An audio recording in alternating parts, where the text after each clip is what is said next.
Pakistani army के major general Syed को इस बात की भनक तक नहीं थी कि उनके घर आने वाली नई नवेली बहू कोई साधारण लड़की नहीं बल्कि एक हिंदुस्तानी जासूस है। इस लड़की का नाम सहमत था, जिसे पाकिस्तान की सीक्रेट वॉर स्ट्रैटेजी की जानकारी लीक करने के लिए भेजा गया था। ससुराल में कदम रखते ही सहमत ने पहले दिन से अपना सीक्रेट मिशन शुरू कर दिया।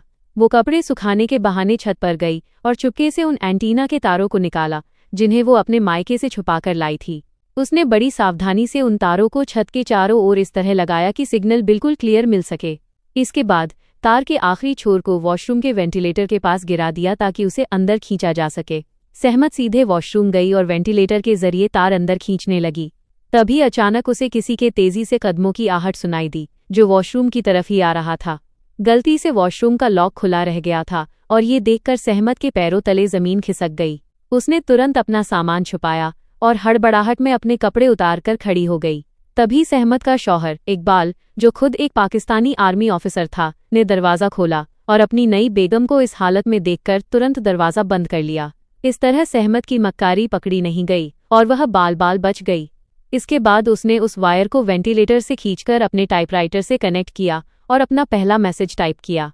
इंटेलिजेंस ब्यूरो (IB) के चीफ ने उस मैसेज को पढ़ा, जिसमें लिखा था, मेरे गाल दर्द कर रहे हैं। इसका कोड में मतलब था कि सब कुछ बिल्कुल सही चल रहा है। सहमत अपने ससुर की हर सुगबुगाहट पर पैनी नजर रखती थी। वे कब जागते, कब सोते, कहाँ जाते और किन किन से मिलते, इन सब बारीकियों को वो बड़े ध्यान से नोट करती। एक दिन सहमत ने देखा कि उसके ससुर देर रात अपने ऑफिस में बैठकर किसी बेहद जरूरी फाइल पर काम कर रहे थे। सहमत समझ गई कि जरूर इस फाइल में कोई बहुत बड़ी सीक्रेट प्लानिंग का डेटा मौजूद है। उसने बेहद मीठे अंदाज में मेजर जनरल से कहा, रात बहुत हो चुकी है, बेहतर होगा कि आप कमरे में जाकर आराम करें। जल्दबाजी में मेजर ने सहमत को ऑफिस की चाबी थमा दी और कहा कि ऑफिस लॉक करके चाबी उनके कमरे में रख देना। आधी रात को मौका पाकर सहमत चुपके से अपने कमरे से बाहर निकली और एहतियात के साथ ऑफिस का दरवाज़ा खोलकर अंदर दाखिल हुई। वो उस फाइल को ढूंढने लगी, लेकिन घबराहट में उसका एक सामान जमीन पर गिर गया। उस आवाज़ से घर के सबसे वफादार नौकर अब्दुल का ध्यान उधर गया। अब्दुल वही शख्स था जिसे पहले दिन से ही सहमत पर थोड़ा शक था। अब्दुल सीधा ऑफिस की तरफ बढ़ा और संदिग्ध नज़रों से अंदर झांका, लेकिन तब तक सहमत गिरे हुए सामान को समेटकर टेबल के पीछे छुप चुकी थी। थोड़ी देर तहकीकात करने के बाद अब्दुल अपने कमरे में चला गया। मौका पाकर सहमत ने उन चाबियों की सांचे को एक साबुन पर उतार लिया, इम्प्रेशन ले लिया और चाबी जाकर वापस ससुर के कमरे में रख दी। अब कहानी का रुख बदलता है इकबाल की तरफ। वो काम पर जाने से पहले बड़े अदब से अपनी बेगम के पास आया और एक पायल, जो उसकी माँ की आखिरी निशानी थी, बड़े प्यार से सहमत के पैरों में पहना दी। लेकिन सहमत को ये कहाँ पता था कि यही पायल आगे चलकर उसके पकड़े जाने की सबसे बड़ी वजह बनने वाली है। फ्लैशबैक, सहमत कौन है और ये सब कैसे शुरू हुआ? लेकिन सवाल ये उठता है कि आखिर सहमत असल में कौन है और वो पाकिस्तानी आर्मी के मेजर जनरल की बहू कैसे बनी? इसके लिए हमें आज से ठीक 1 महीने पहले पीछे जाना होगा। साल 1971 में सहमत के अब्बू जनरल सैयद के बेहद राजदार दोस्त हुआ करते थे, जो कश्मीर में रहते थे। सैयद को लगता था कि उनके दोस्त उन्हें भारत की खुफिया जानकारियां देते हैं, लेकिन सच तो ये था कि सहमत के अब्बू पाकिस्तान के लिए नहीं बल्कि अपने वतन भारत के लिए एक सीक्रेट रॉ एजेंट के तौर पर काम कर रहे थे। वे सैयद से सारी जानकारियां निकालकर भारत के इंटेलिजेंस ब्यूरो तक पहुंचाते थे। एक दिन जब सेहत बिगड़ने के कारण उन्हें लगा कि उनका वक्त कम बचा है, तो उन्होंने एक बहुत बड़ा दांव खेला। उन्होंने अपनी 20 साल की बेटी सहमत का निकाह अपने दोस्त जनरल सैयद के छोटे बेटे इकबाल से तय कर दिया। वे जानते थे कि पाकिस्तान भारत पर हमले की बड़ी रणनीति तैयार कर रहा है और अगर वक्त रहते ये जानकारी भारत को मिल जाए तो देश बचाया जा सकता है। अब्बू ने कॉलेज से सहमत को पिक किया और घर लाकर सारी प्लानिंग समझाई। जब उन्होंने धीमी आवाज में पूछा, क्या तुम तैयार हो, तो सहमत ने जवाब दिया, आपने हमेशा मुझे ये तालीम दी है कि अपने वतन के लिए मरना भी पड़े तो पीछे मत हटना। अगले दिन अब्बू सहमत को लेकर इंटेलिजेंस ब्यूरो के ऑफिस पहुंचे, जहां उसकी मुलाकात चीफ से हुई। निकाह में सिर्फ 20 दिन बचे थे, इसलिए सहमत दिन रात कड़ी ट्रेनिंग में जुट गई। उसने सीक्रेट मैसेज टाइप करना और अल्फ़ाबेट्स के कोड याद करना सीखे। चीफ ने उसे गन चलाना और मार्शल आर्ट्स की ट्रेनिंग भी दी और साथ ही जहर की एक छोटी सी डिब्बी ये कहते हुए थमा दी, इसका बस एक दाना ही काफ़ी है, किसी को चुटकियों में ख़त्म करने के लिए इसे अपने पास रखना। चीफ ने उसे पाकिस्तान में रहने वाले एक जासूस दंपति की किराने की दुकान का पता भी दिया कि ज़रूरत पड़ने पर वे मदद करेंगे। आखिरकार वो दिन आ ही गया जब इकबाल और सहमत का निकाह हुआ और मेजर जनरल सैयद अपनी नई बहू को लेकर पाकिस्तान रवाना हो गए, जहां से देश की हिफाजत का एक खतरनाक खेल शुरू हुआ। सहमत ने डुप्लीकेट चाबी बनवाने के बाद फूल बेचने वाले जो पाकिस्तानी मुखबिर था के जरिए चाबी हासिल कर ली। लेकिन उस दिन अब्दुल की वजह से वो फाइल नहीं पढ़ पाई थी।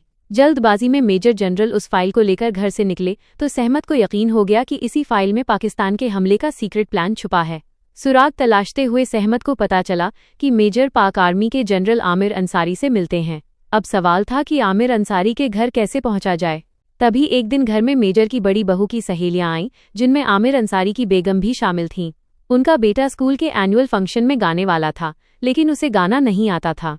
सहमत ने तुरंत मौका लपकते हुए कहा कि वो बच्चे को गाना सिखा देगी। इस तरह सहमत को आमिर अंसारी के घर आने जाने का रास्ता मिल गया। एक दिन आमिर अंसारी के घर पर मौका पाकर सहमत उनके ऑफिस में घुसी और उस फाइल को खोल लिया। उसमें लिखे फॉर्मूले तो उसकी समझ नहीं आए। एक फिगर को देखकर वह समझ गई कि ये एक सबमरीन पनडुब्बी से जुड़ा प्लान है।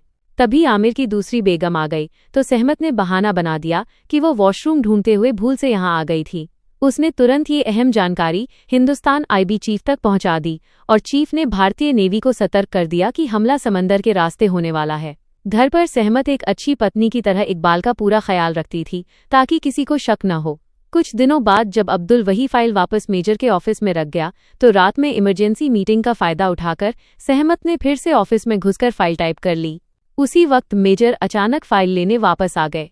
ड्राइवर ने अब्दुल को फाइल लाने भेजा, लेकिन जब अब्दुल ने ऑफिस में फाइल गायब देखी तो उसे शक हुआ और वो समर, मेजर के बड़े बेटे के कमरे की तरफ भागा। सहमत ने जैसे तैसे फाइल हॉल में रख दी और मेजर उसे लेकर चले गए। लेकिन जब सहमत वॉशरूम लौट रही थी तो अब्दुल ने उसके हाथ में कम्युनिकेशन डिवाइस देख लिए। अब्दुल समझ गया कि सहमत जासूस है और वो मेजर को बताने के लिए भागा। सहमत ने उसे रोकने की कोशिश की, लेकिन नाकाम रहने पर उसने मिलिट्री वैन से अब्दुल को कुचल दिया ताकि देश का राज राज ही रहे। इस पहली हत्या ने 20 साल की सहमत को अंदर से तोड़कर रख दिया, लेकिन देश का फर्ज सबसे ऊपर था। अब्दुल की मौत के बाद अस्पताल में उसकी सांसें थमने से पहले उसके हाथ से जो डिवाइस का टुकड़ा मिला वो समर के पास पहुंच गया। समर उसे फॉरेंसिक लैब ले जाने वाला था। सहमत जान चुकी थी कि अगर फिंगरप्रिंट्स मैच हो गए तो खेल खत्म हो जाएगा। ट्रेनिंग के दौरान चीफ ने उसे जहर की एक डिब्बी और सुई वाली छतरी दी थी। सहमत ने लैब के बाहर समर के पैर में वो जहरीली सुई चुभा दी, जिससे कुछ ही देर में समर की भी मौत हो गई। इसके बाद पाकिस्तानी खुफिया एजेंसी ने शहर में धरपकड़ शुरू कर दी। रिक्शेवाला, फूलवाला और इंडियन एम्बेसी का स्टाफ पकड़ा गया, जिससे सहमत का संपर्क भारत से टूट गया। हालात भांपते हुए आईबी चीफ खुद एक आर्मी ऑफिसर का भेष बदलकर मेजर के घर पहुंचे और सहमत को अगले दिन 12 बजे बाजार के चौक पर मिलने को कहा। जाते जाते सहमत ने उसी जासूस दंपति जो किराने की दुकान चलाते थे से संपर्क किया और काबुली चने, हथियार के बहाने एक रिवॉल्वर ले ली। उधर घर में तलाशी के दौरान अब्दुल के कमरे से वे कम्युनिकेशन डिवाइस मिल गए, लेकिन तभी इकबाल की नज़र उस पायल के टुकड़े पर पड़ी जो उसने खुद सहमत को गिफ्ट की थी। इकबाल को सब समझ आ गया कि मुखबिर अब्दुल नहीं बल्कि उसकी अपनी बेगम सहमत थी और सहमत ने ही अब्दुल को मारा था। जिस पत्नी को वो जान से ज्यादा चाहता था वो उसके मुल्क की दुश्मन निकली। इकबाल बुरी तरह टूट गया। जब सहमत अपने कमरे में पहुंची और उसने इकबाल के पास वो पायल का टुकड़ा देखा तो वो समझ गई कि सच सामने आ चुका है। इकबाल ने कमरे का दरवाज़ा खोला और कांपते हुए पूछा कि क्या उनका प्यार एक फरेब था। सहमत की आंखों में आंसू थे, लेकिन उसने कहा, मैं तुमसे मोहब्बत करती थी, लेकिन अपने वतन के आगे ऐसी लाखों मोहब्बतें कुर्बान कर सकती हूँ। मौका पाकर सहमत ने आमिर अंसारी के छोटे बच्चे को फ़ोन करके म्यूजिक क्लास के बहाने बुलाया और उसे ढाल बनाकर बंदूक की नोक पर घर से निकल गई। उसने बच्चे को गाड़ी में बैठाया और चेतावनी दी कि उसका पीछा न किया जाए। चौक पर आखिरी मुकाबला। निर्धारित समय पर सहमत उस चौक पर पहुंची जहां चीफ और उनकी टीम उसका इंतजार कर रही थी, लेकिन वहां पाकिस्तानी खुफिया पुलिस पहले से मौजूद थी। चीफ ने जब देखा कि इकबाल कुछ सिपाहियों के साथ वहां आ चुका है और सहमत फंसने वाली है, तो देश के सीक्रेट्स बचाने के लिए चीफ ने सहमत को वहां से हटाने के लिए एक ग्रेनेड फेंका। इकबाल ने सहमत को बचाने की कोशिश की, लेकिन ग्रेनेड फट गया और धमाके में सहमत और इकबाल दोनों की मौके पर ही मौत हो गई। चीफ और उनकी टीम ने अपना कैंप समेटा ही था कि तभी दरवाजे पर किसी ने दस्तक दी। दरवाज़ा खुला तो सामने खुद सहमत खड़ी थी। सब हैरान रह गए।